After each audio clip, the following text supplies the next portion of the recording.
이 시간 우리가 공부할 그 말씀은 계시록 14장 14절에서 20절까지 함께 봉독합니다. 또 내가 보니 흰 구름이 있고 구름 위에 인자와 같은 이가 앉으셨는데 그 머리에는 금면류관이 있고 그 손에는 예리한 낫을 가졌더라. 또 다른 천사가 성전으로부터 나와 구름 위에 앉은 이를 향하여 큰 음성으로 외쳐 이르되 당신의 낫을 휘둘러 거두소서. 땅의 곡식이 다 익어 거둘 때가 이르렀음이니이다 하니 구름 위에 앉으신 이가 낫을 땅에 휘두르매 땅의 곡식이 거두어지니라. 또 다른 천사가 하늘에 있는 성전에서 나오는데 역시 예리한 낫을 가졌더라. 또 불을 다스리는 다른 천사가 제단으로부터 나와 예리한 낫 가진 자를 향하여 큰 음성으로 불러 이르되 내 예리한 낫을 휘둘러 땅에 포도송이를 거두라. 그 포도가 익었느니라 하더라. 천사가 낫을 땅에 휘둘러 땅에 포도를 거두어 하나님의 진노의 큰 포도주 틀에 던지매 성 밖에서 그 틀이 밟히니 틀에서 피가 나서 말 굴레까지 닿았고 1600 스다디온에 퍼졌더라. 아멘. 오늘은 함께 봉독한 이 말씀을 가지고 마지막 추수, 두 종류의 추수에 대해서 하나님께서 우리에게 주시는 음성 듣기를 원합니다. 마가복음 4장 29절에 보니까 열매가 익음에 곧 낯을 대나니 이는 추수 때가 이르렀음이라 예수님이 말씀하셨습니다. 여기서 우리가 눈여겨봐야 될 것은 열매가 익었다는 겁니다. 여러분, 열매가 익으면 어떻게 하죠? 추수하죠. 추수할 때는 이 낯으로 이 추수를 하잖아요. 모든 것이 익어가면 그때가 추수 때입니다. 만물의 이치가 이러하듯이 오늘 말씀을 통하여서 영적인 추수 때가, 그것도 마지막 추수 때가 있다는 것을 우리에게 알려주고 있는 겁니다. 그 마지막 추수, 영적인 추수는 두 종류가 있습니다. 곡식 추수가 있고 포도 추수가 있습니다.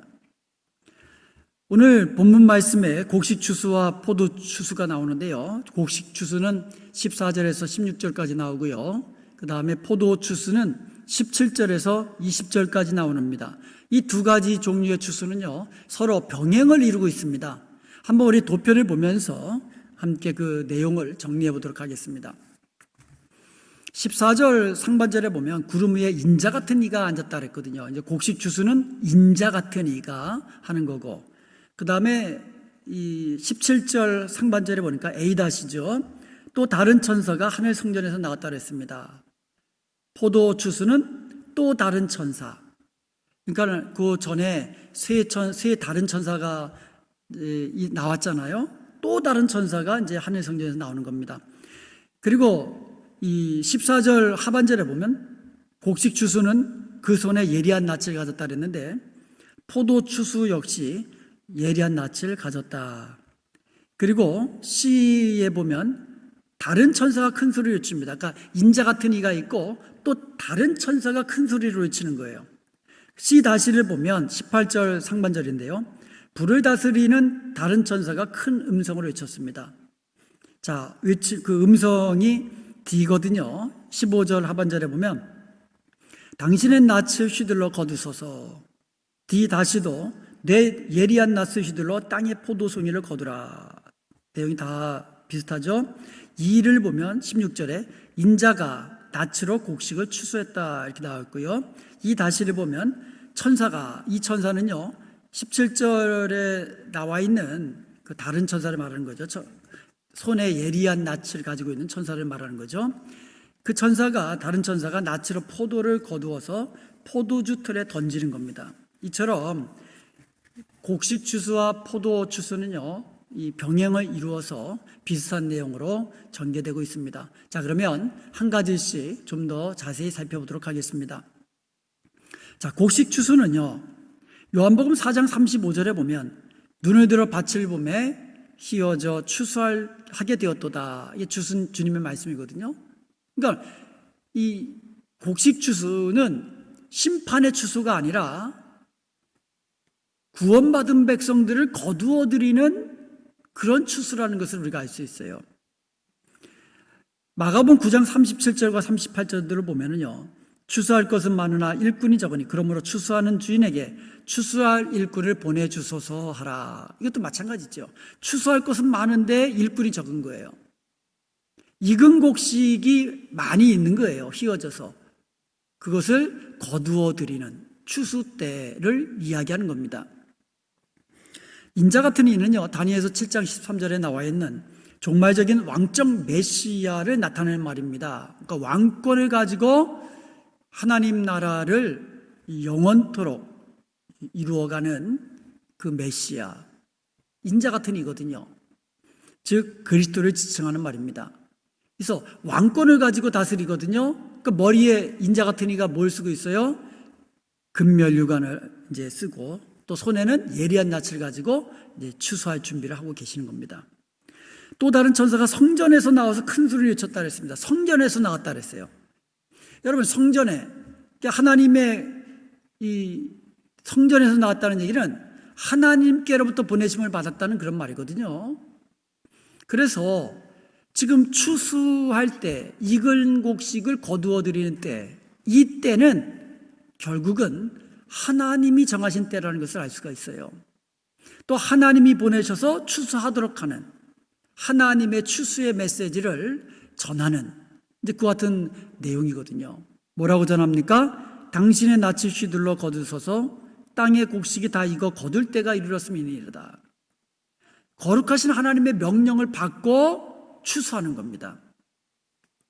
우리가 이 추수와 일꾼으로 우리가 이 보내심을 이제 받은 그 교회와 모든 성도들은 다 마찬가지거든요. 추수할, 마지막 때에 추수할 그 익은 곡식을 우리가 찾아가서 거두어 드리는, 바로 추수하는 일꾼으로 우리가 부르심을 받은 줄로 믿습니다. 이것이 전부 다 하나님의 거룩한 뜻 가운데서 이루어지는 거예요. 하나님이 보내시는 겁니다. 그것도 언제요? 땅의 곡식이 익어서 추수할 때가 되었을 때. 그러면 우리가 한번 복음 전해서 그 사람이 예수님을 영접하지 않았다고 해서 우리가 포기해서는 안 되는 겁니다. 여러분, 곡식은요, 익을 때가 있는 겁니다. 심어놓고 내가 이 영혼을 위해서 1년을 기도했는데, 2년을 기도했는데, 10년을 기도했는데, 계속 기도해야 되는 거죠. 계속 사랑을 베풀어야 되는 거죠. 계속 복음을 전해야 되는 거죠. 계속해서 내가 당신을 위해서 기도하고 있어요. 전해줘야 되는 겁니다. 언제까지? 그 영혼이 익을 때까지. 추수할 때가 되면 그 영혼은 주님께로 돌아오게 되는 줄로 믿습니다. 하나님의 손에 있는 거예요. 하나님의 거룩한 뜻에 있는 겁니다. 하나님의 때, 땅의 곡식이 다 익었을 때, 그때가 바로 추수할 때라는 것을 우리가 기억하고 이 모든 것이 주님의 주권 아래에 있다는 겁니다. 그런데요, 곡식 추수에서 포도 추수와 다른 점이 있어요. 그게 뭐냐면 곡식 추수는 인자가 직접 거두어 드린다는 거예요. 추수꾼, 그러니까 추수하는 주체가 인자라는 겁니다. 그리스도께서 친히 추수꾼이 되셔서 낯을 휘둘러서 익은 곡식들을 거두어 드립니다. 진노의 심판, 포도를 거두어 드리는 포도 추수는요, 이 천사가 하잖아요. 그런데 익은 곡식을 거두어 드리는 것은 인자가 친히 한다는 거예요. 이것은 뭐냐면 인내로 말씀을 지킨, 믿음을 지킨 성도들을 우리 하나님께서 정말 귀하게 보셔서 주님께서 친히 주님의 손으로, 주님의 그 사랑으로 한 영혼이라도 잃을까봐 조심스럽게 사랑으로 거두어드리는 그 같은 모습을 우리가 볼 수가 있는 겁니다. 너무너무도 한 영혼이 소중해서 귀하게 여기시는 거예요. 그래서 천사를 시키지 않고 친히 낯을 들고 이 익은 곡식을 거두어드리는 주님의 모습을 볼 수가 있는 겁니다. 한 영혼이 그렇게 귀한 겁니다. 마태복음 3장 12절에 보니까 손에 키를 들고 자기의 타작마당을 정하게 하사 알곡은 모아 곳간에 들이고 쭉정이는 꺼지지 않는 불에 태우린다고 말씀하고 있어요. 그러니까 여러분 그 추수 때는요, 알곡은 어떻게 합니까? 알곡은 거두어서 곳간에 들이고, 쭉정이는요, 이거 거두어 들여서 그 창고에 거두어 보관하는 사람 아무도 없습니다. 모아다가 불에다 태워버리는 거죠. 알곡과 쭉정이는 언제 결판이 납니까? 결론이 납니까? 추수 때 결론이 나는 거예요. 그래서 알곡은 모아서 곳간으로, 쭉정이는 모아서 불에 태워진다는 겁니다. 자, 이것은요, 알곡, 그러니까 곡식 추수와 포도 추수가 동시에 이루어진다는 것을 알려주고 있는 거예요. 마지막 추수 때는 양면성이 있는 거예요. 주님 다시 오시는 날은요, 구원의 날입니다. 동시에 심판의 날입니다. 이게 양면성이 있는 거예요. 예를 든다면요, 노아 홍수는요, 구원의 날입니까? 심판의 날입니까? 우리는 심판의 날로만 알고 있지만, 물론 심판의 날이지요. 죄가 관영해서 하나님께서 더 이상 두고 보지 못해서 물러서 다 심판하시는 심판의 날입니다. 그렇지만 이 동시에 노아와 노아의 가족들에게는 구원의 날입니다. 양면성이 있는 거죠. 동시적으로. 심판과 구원은 동시적으로 이루어지는 겁니다.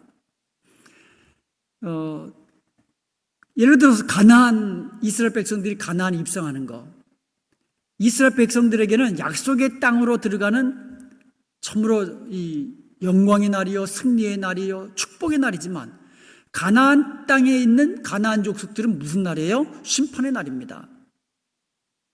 그들이 우상을 숭배하며 하나님을 멀리하고 죄악을 먹고 마시는 그와 같은 모습을 하나님께서 두고 보시고 쌓아두시다가 심판하시는데, 어떻게 심판하십니까? 이스라엘 백성들을 가나안 땅으로 입성하게 해서 그들로 하여금 심판하게 하시는 겁니다.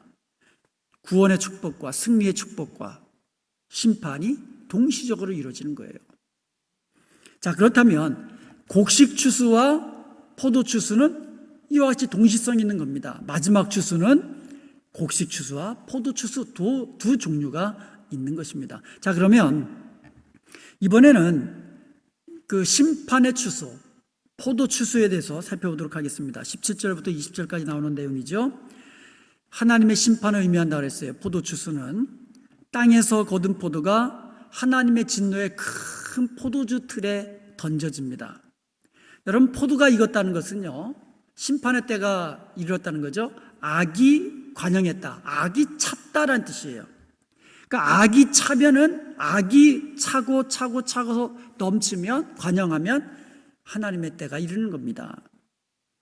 노아 시대도 마찬가지고 소돔과 고모라 때도 마찬가지예요. 하나님께서 두고 보시다가 더 이상 그들의 악행을 더 이상 참지 못하시고 유황불로 소돔과 고모라를 멸망시키신 거죠. 마지막 날도 마찬가지입니다. 지금은 어느 때입니까? 인본주의가 판을 치고 있습니다. 하나님이 아니라 인간이 제일인 세상이 점점 퍼져나가고 있어요. 사람이 제일이다. 이건 어떻게 보면 좋은 말이죠. 사람의 인권을 높이는 말이에요. 그런데 사람의 인권을 높이는 것은 좋은데 하나님 없이 사람이 먼저가 아니거든요. 하나님께 영광 돌리고 하나님께서 주시는 그 은혜를 사모하면서 하나님께 예배하고 하나님의 말씀 듣고 순종하고, 이러한 하나님 제일 중심이 우리에겐 필요한 줄로 믿습니다. 그런데 세상은요, 그렇지가 않아요. 소수인권이라고 해서 소수인권 중요하죠. 그런데 소수인권보다 더 중요한 것은 뭐예요? 하나님의 말씀입니다. 이게 뒤바뀌어서는 안 되는 거예요. 하나님 말씀 아래 있는 그 사람이 사실은 가장 복 있는 인생이고 가장 평화를 누리는 인생이고 또 가장 존귀한 인생이 되는 겁니다. 이처럼 포도가 익었을 졌다는 말은 이제 악이 가득 찼다는 얘기고, 이제 심판의 때가 되었다, 추수 때가 되었다라는 그 같은 말씀입니다. 자, 포도송이를 거두어 가지고 어디다 던졌다 그랬어요? 하나님의 진노에 큰 포도주 틀에 던졌다 그랬습니다. 그런데 그 포도주 틀에서 나오는 것은 즙이 아니라 뭐가 나와요? 피가 나오는 거예요. 그런데 그 피가 어디까지 그게 일어나면 계시록 14장 20절에 보니까 성 밖에서 그 틀이 밟히니 틀에서 피가 나서 말 굴레까지 닿았고 1600 스타디온에 퍼졌더라. 하나님의 심판이 얼마나 맹렬한가, 이것을 보여주고 있는 그러한 내용입니다. 성 밖에서, 이 성은요 구원받은 하나님의 백성들이 거주하는 새 예루살렘입니다. 그런데 하나님의 백성들은 새 예루살렘 성 안에서 영생복을 누리며 기쁨의 잔치를 이어가지만, 불신자들, 악행을 일삼는 자들은 성 밖에서 하나님의 진노의 심판을 당한다는 겁니다. 그 진노의 심판을 어떻게 묘사하고 있어요? 포도즙 틀에 던져져서 짓밟는다 그랬어요. 그랬더니 그 포도즙 틀에서 뭐가 나와요? 피가 나오는 거예요. 이 내용은요 이사야서 63장 6절과 요엘서 3장 13절을 배경으로 하고 있어요. 이사야서 63장 6절에 보면 내가 노함으로 말미암아 만민을 밟았으며 내가 분함으로 말미암아 그들을 취하게 하고 그들의 선혈이, 그러니까 피가 땅에 쏟아지게 하였느니라. 주님께서 친히 밟으셔가지고 그들의 피가 쏟아지겠다는 거예요. 요엘서 3장 13절에 보니까 너희는 낯을 쓰라. 추수할 때는 이제 낯을 쓰잖아요. 곡식이 걷도다. 와서 밟을지어다. 포도주 틀이 가득히 차고 포도주 독이 넘치니 그들이 악이 큼이라. 그들의 악이 넘치잖아요. 마찬가지로 주님의 그 하나님의 진노의 심판으로 인해서 포도주 틀에서 피가 흘러서 그 피가 넘쳐난다는 것인데 어디까지 넘치느냐? 어디까지 넘친다 그랬어요? 말 굴레까지. 말 굴레까지, 그러니까 말 높이까지. 그러니까 피가 흘렀는데 어디까지 이르러요? 이 정도로. 그러면 넓이는 어디까지 퍼져나갑니까? 1600 스타디온이라고 했어요. 여러분, 스타디온이라는 것은요 고대 그리스의 달리기 그 경주의 그 길이에 다니면서 또 경기장을 일컫는 말이에요. 요즘 뭐 다저 스테디움이라 하잖아요. 스테디움. 그 스테디움이 바로 스타디움. 그걸 말하는 거예요. 스타디온. 그 스타디온이라고 하는데 그건 스타디온을 말해요. 스타디온. 영어로 하면 스테디움이라고 그렇게 발음하죠. 그런데 그 크기가 어느 정도냐면 그 원 스테디온이 약 190m에서 200m예요. 그러니까 1600 스테디온은요 이것을 미터로 환산하면 300km에서 320km 되는 거예요. 그러니까 여러분 생각해 보세요. 높이는 이렇게 높은데 그 길이는 어느 정도예요? 320km나 전부 다 뭐로? 피로 없어. 그러니까 하나님의 그 진노가 얼마나 맹렬한가를 지금 보여주고 있는 그 같은 말씀이에요. 여러분, 포도 따보셨어요?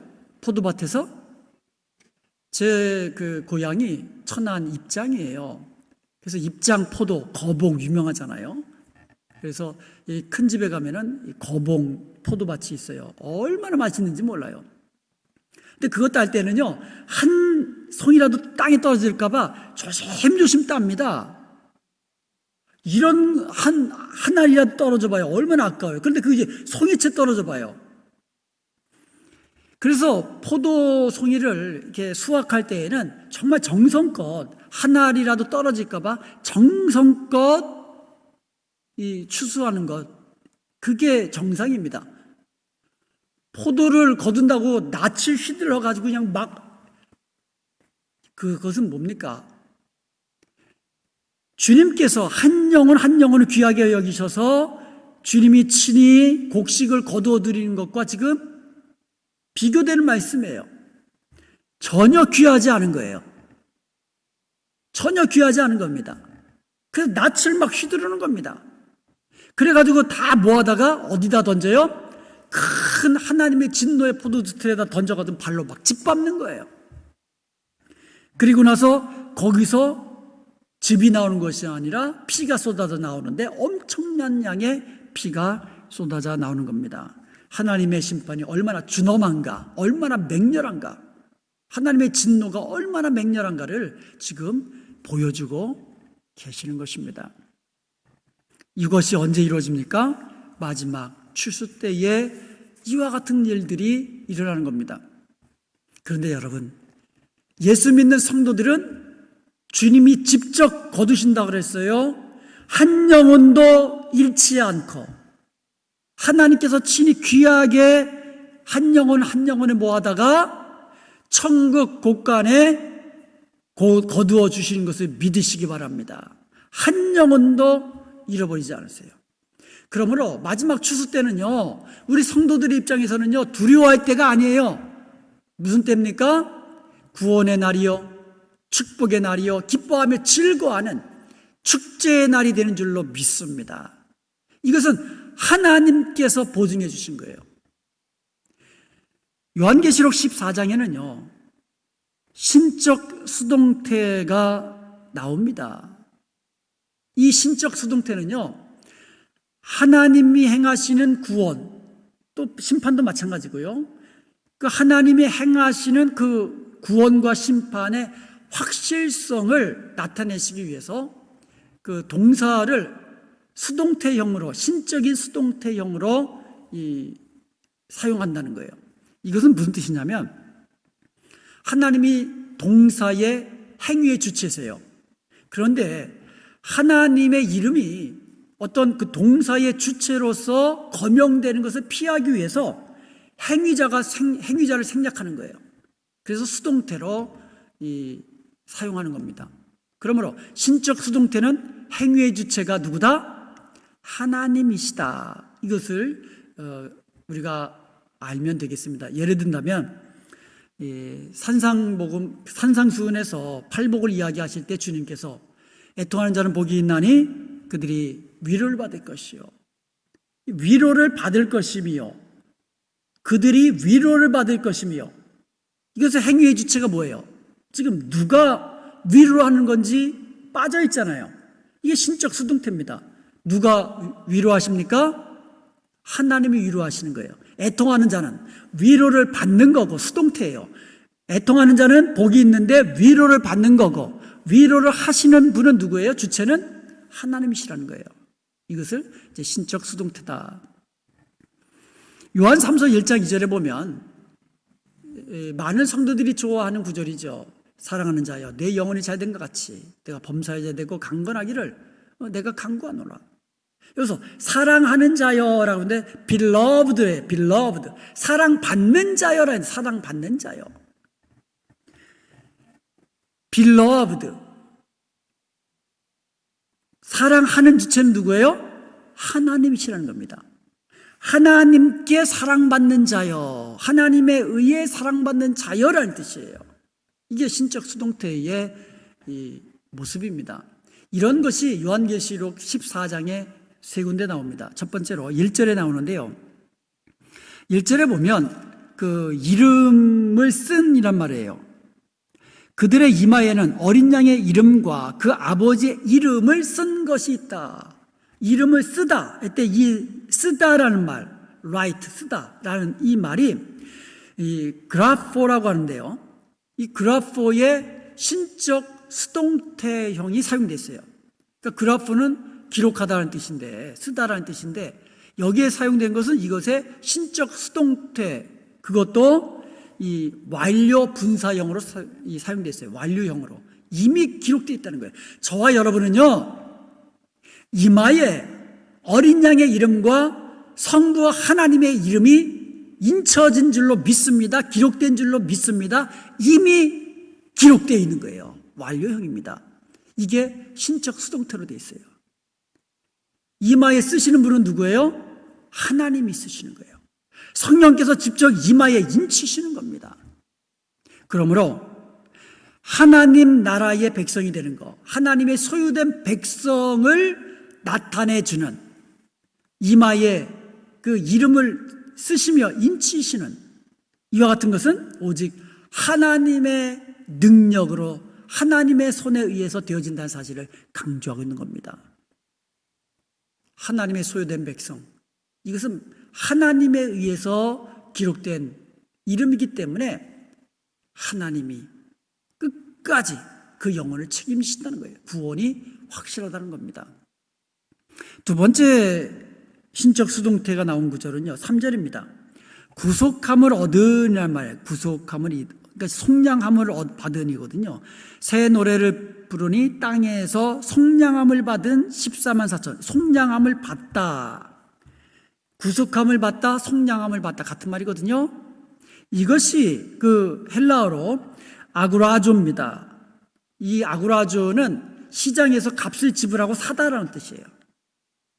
구속동사, 이 구속동사의 신적 수동태, 이것도 완료 분사형이거든요. 이미 속량함을 받았다라는 겁니다. 예수님을 믿는 사람들은 이미 구속함을 받은 줄로 믿습니다. 그것을 나타내 주는 거예요. 그런데 구속하시는 구속의 주체가 누구예요? 하나님이시라는 거예요. 예수 믿는 우리는 구속함을 받는 거고, 구속하시는 주체는 하나님이시라는 거예요. 하나님에 의해 죄의 값, 우리가 그 죄의 값은 사망인데 그 육체의 생명은 피에 따랐거든요. 그래서 피로써 죄값을 지불하시고 우리를 죄악 가운데서 구원해 내신, 구속하신 것을 믿으시기 바랍니다. 이것이 하나님에 의해서, 하나님의 은혜로, 하나님의 능력으로 되어졌다는 거예요. 확실하다는 거예요. 한번 구속받은 백성은 그 구원을 잃어버리지 않는다는 겁니다. 왜요?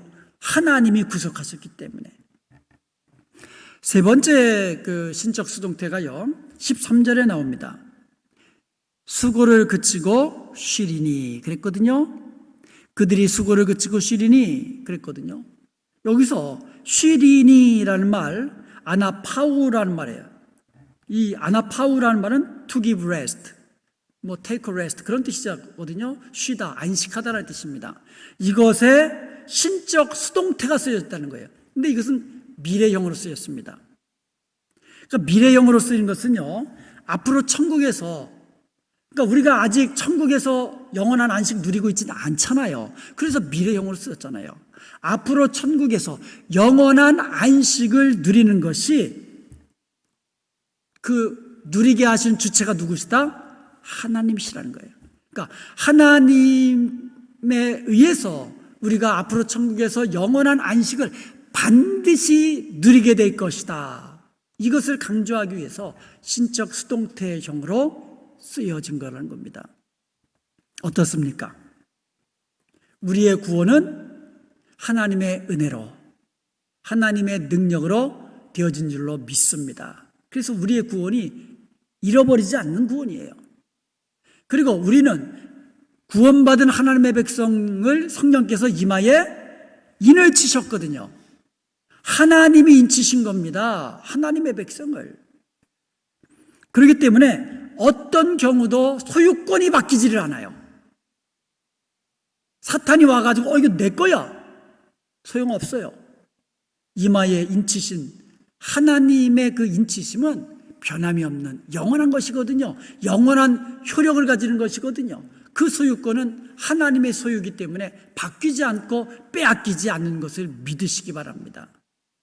그리고요, 앞으로 천국에서 영원한 안식을 누리는 것도 하나님의 약속에 의해서 말씀대로 반드시 이루어질 것을 믿으시기 바랍니다.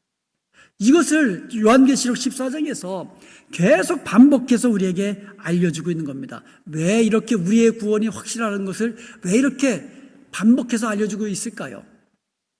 마지막 때에 아무리 붉은 영 사탄과 그를 따르는 짐승에 의해서 핍박의 날이 찾아온다 할지라도 두려워하지 말라는 거예요. 염려하지 말라는 겁니다. 마지막 추수가 있다라는 거예요. 그러므로 이 마지막 추수는요, 성도들에게 의해서 성도들에게 위로를 주시고 격려해 주시는 하나님의 메시지인 것을 믿으시기 바랍니다. 그리고 또 하나, 이것은요, 그때가 오기까지 한 영혼이라도 더 주님께로 불러드리는 전도자의 사명, 추수하는 일꾼의 사명을 감당하라고 말씀하시는 주님의 메시지인 것을 우리는 기억해야 될 것입니다. 우리는 마지막 순간까지, 주님이 재림하시는 그 순간까지, 마지막 추수가 행해지는 그 순간까지 우리는 한 영혼이라도 더 구원하기 위해서 불신자들에게, 이웃에게, 그리고 모든 사람들에게 예수 그리스도의 이 복음, 예수 그리스도의 십자가의 복음, 이 구원의 복음을 전하는 데에 힘써야 될 줄로 믿습니다. 요한복음 4장 35절에 내가 너에게 이르노니 눈을 들어 밭을 보라. 희어져 추수할 때가 이르렀도다. 주님의 말씀입니다. 여러분, 우리 주위에 익은 곡식, 추수할 때가 이른 그 익은 영혼들이 얼마나 많은지 우리는 고개를 들어 돌아보십시다. 돌아보십시다. 그들의 영혼을 사랑하는 마음으로 기도하고 사랑을 베푸십시다. 그리고 예수 그리스도의 이름을 전해 주십시다. 그리고 우리 교회로 인도하기 해서 이 교회에서 함께 구원받는 성도들의 아름다운 친교가 함께 우리 구원의 주님께 예배하는 그 복된 그 시간, 그 자리에, 그 공동체에 그들을 초청하고 함께 구원의 기쁨을 누리는 이와 같은 일에 우리가 계속해서 쓰임받는 교회요, 쓰임받는 성도가 되어야 될 줄로 믿습니다. 부지런히 전도해요. 한 영혼이라도 더 구원해서 천국에서 해같이 빛나는 저와 여러분이 되시기를 주님의 이름으로 축원드립니다. 아멘.